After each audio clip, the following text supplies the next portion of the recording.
지난주에는 이 부동산 시장에 굉장히 큰 파급력을 가지는 정책 하나가 발표가 됐습니다. 그게 바로 가계부채에 대한 관리 방안인데요. 그 내용을 한번 같이 살펴보시자면 가장 기본적으로 우리가 이 DSR이라는 단어에 대해서 다시 한번 짚고 넘어가실 필요가 있으실 것 같습니다. 과거에 우리가 주택에 대한 담보대출을 받으려고 할 때는 물론 DTI라고 하는 소득 기준 대비해서 이 개인 차주가 상환할 능력이 얼마나 되느냐를 판단하는 지표를 쓰기는 썼는데 그거보다도 더 널리 보편적으로 썼던 것이 바로 LTV라는 것이겠죠. 그래서 예전에 있었던 이 주택담보대출 제도상에서는 개인 차주가 얼마만큼의 소득을 통해서 빌린 이자를 갚을 수 있는 그 능력에 대한 그 평가보다는 오히려 그 개인들이 가지고 있는 주택의 가격에 근거해서 담보물의 가치만 보고 판단해서 대출이 나갔었다라고 보시면 될 것 같습니다.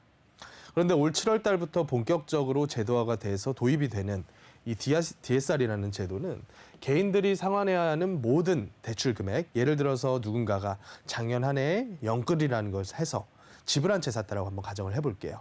작년에 있었던 차주 같은 경우에는 그 신용대출과 담보대출에 대한 원리금 상환액을 전부 더한 것이 아니라 담보대출에 대한 LTV 상한선까지 대출을 모두 다 받고 플러스해서 본인의 신용등급이라던가 아니면 소득에 근거한 신용대출을 별도로 받아서 집을 살 수가 있었죠.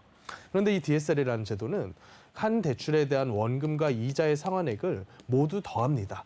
그래서 그 원금과 이자 상환액 대비해서 개인의 소득이 40%를 초과하지 못할 경우에는 대출이 안 나오게끔 설정이 되고 있다는 것이죠. 물론 이제 일시에 이 모든 제도들에서 은행권이든 증권사든 어디든지 동일하게 이 규제 적용을 한다 보면 너무 시장 파급력이 클 것이기 때문에 한 2년가량의 유예 기간을 두고서 차근차근 단계별로 시행하다는 정책을 발표했습니다. 그런데 이 내용을 한번 보시면 일단은 가장 기본적으로는 그 목적에 대해서 아셔야 되는데 우리나라 같은 경우에는 전 세계에서 코로나를 극복하기 위해서 물론 다 같이 많은 돈을 풀었지만 우리나라는 민간 영역에 이 부채가 과거 몇 년 전부터 굉장히 큰 폭으로 또 속도가 빠르게 쌓여지고 있었다는 거죠.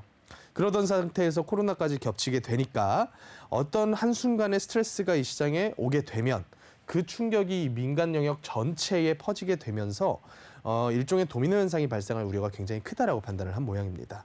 그래서 이 금융에 대한, 은행에 대한 어떤 건전성 확보를 위한 규제 방안으로서 이런 DSR 제도가 발표가 된 것인데 어찌됐든지 지금 앞으로 우리가 살게 될 상황은 여태까지 해왔던 것처럼 이자만을 상환하면서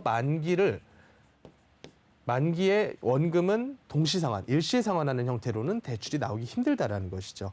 도리어 만기 부분을 보다 더 짧게 설정을 해서 모든 차주들에게 동일한 만기, 예를 들어서 1억이라는 대출을 했을 때 모든 차주가 10년이라는 기간 동안에 이것을 분할 상환하게끔 만드는 것이 아니라 실제 만기에 근거해서 그래서 어떻게 보면 매달 내야 되는 원리금 상환액이 계속해서 커질 수밖에 없는 형태의 금융정책이 이제부터 몇 년 동안 펼쳐질 것이다라고 하는 것이죠. 그래서 이 가장 궁극적인 목적 두 개를 꼽자면 금융시장의 건전성 강화와 그리고 개인 차주들에 대한 리스크를 좀 줄이려는 그런 목적으로서 시행이 됐다고 보시면 될 것 같아요. 그래서 이런 부분들이 부동산 시장에는 어떤 영향을 미칠 수가 있을 것이냐.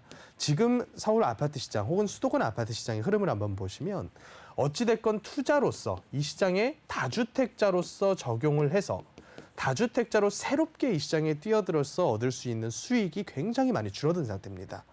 그러다 보니까 많은 분들께서 다주택 분들께서는 이제 일시적 일가구 위주택이라던가 아니면 과거 임대사업자 등록을 해 놓으셨던 분들이라던가 이런 분들은 양도세 중과에 대한 고민을 크게 안 하시고 매도를 하셨던 때가 바로 작년이라면 올해는 그 매물을 받아줬었던 작년 기준에서 그 매물을 받아줬었던 분들은 누구냐면 무주택이셨던 분들이 실수요 내 집 마련을 통해서 1주택이 되려는 분들께서 이 매물을 다 받아주셨단 말이죠.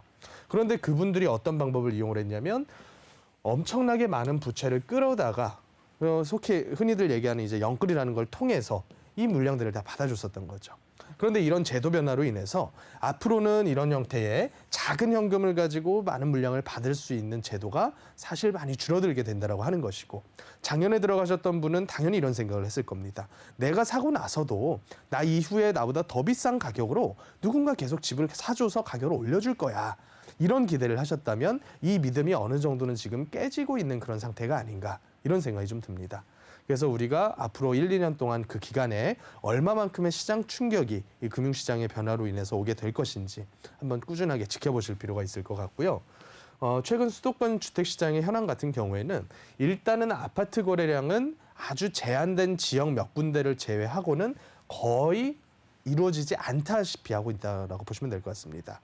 뭐 작년 같은 경우는 서울이 한 달에도 뭐 10,000건 가까이까지 혹은 10,000건을 초과할 정도로 아파트 매매 거래가 이루어졌다면 최근 몇 달 동안은 뭐 많아야 3,000~4,000 건 그리고 몇몇 지역들에서는 특히나 고가 지역들 중에서는 이 정도의 거래조차도 쉽지 않은 그런 상황입니다.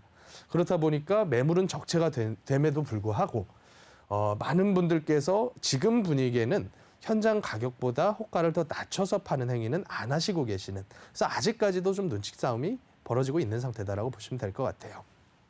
그런 상태에서 이제 실수요자 분들도 이런 대출에 대한 리스크가 커지다 보니까 무리하게 빚을 끌어서 아파트를 매입을 하는 것보다는 대체제로서 내 거주 목적을 충족하는 경향이 조금씩은 커지고 있다라고 하는 거죠. 그래서 오늘 나온 뉴스가 빌라라던가 아니면 도심 내에 있는 오피스텔이라던가 이런 대체주택들에 대한 매수 거래가 훨씬 더 아파트보다 활발하게 역전이 됐더라. 이런 기사들이 좀 나오고 있는 상태입니다.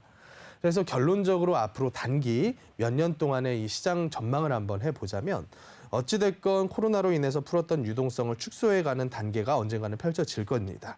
그러면 그때까지는 이런 식의 계속해서 혼란스러운 장세가 펼쳐지겠죠.